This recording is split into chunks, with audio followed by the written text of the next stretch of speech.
Susan Kane, PCA Services and Travel. Hello, everyone. I'm Susan Kane, female from Lake Elmo, Minnesota, wearing a pink top. I'm the mother of Hannah Kane. Having grown up in the 60s and being aware of how people with disabilities were treated living in institutions, one of the many fears we had when we realized the gravity of our daughter's disability was, like all parents, where and how would she live after we were no longer able to care for her? That concern of where and how she would live became secondary to the many, many more pressing immediate concerns as she and we negotiated doctors, therapists, educational systems, and so many other challenges as she grew to become the vibrant, outgoing young lady we know today. We have encountered and dealt with many hurdles, both expected and unforeseen. And now we find ourselves facing head on, in very real time, our initial fear of what's to become of Hannah after we're gone. One of, if not our biggest concern, is housing. We thought Hannah's housing was dealt with. Hannah lives in her own home. We worked very hard to save and pay for her home.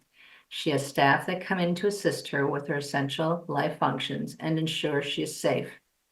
To accomplish this staffing, we were forced to switch from the Developmental Disability Waiver, or DD waiver, using the Consumer-Directed Community Supports, known as CDCS option, to the DD waiver using Individualized Home Supports, known as IHS.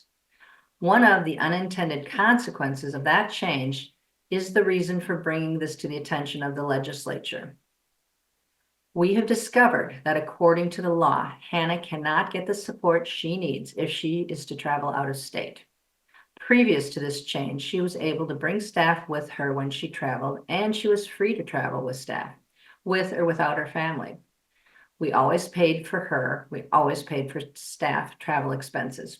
The waiver paid for wages for staff via CDCS, the same as they would if she was simply sitting on her own couch in her own home. For Hannah to live a fulfilled life, it is important that Hannah is able to travel to visit her many cousins and friends that we have fostered relationships with throughout her life. We have done this knowing seeing her friends and family makes her happy and fulfilled, and we believe being connected to the people she loves will make her future happy. When we are no longer living, it is our goal to have these relationships, cousins, to help give her added natural supports. This is only achievable by being able to travel. It seems obvious the IHS service was missed as the many other DD waiver services allow for out-of-state travel. Frankly, the way the ruling is worded, IHS disallows Hannah to go to Wisconsin for lunch with her staff, which is a mere 10 minutes from her Minnesota home.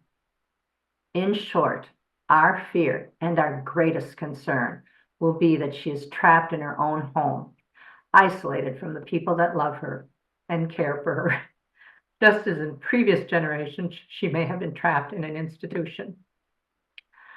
We do not believe that was the intent of the law and when it was written, and indeed contradicts the freedom to travel freely that we all take for granted. Instead, it discriminates against people with disabilities living in their own homes to travel with the supports they need. We respectfully request the law be amended so that Hannah and all her peers can live the life they deserve, travel if they wish, with the support staff, and not be restricted by any of the waiver programs. Thank you for listening.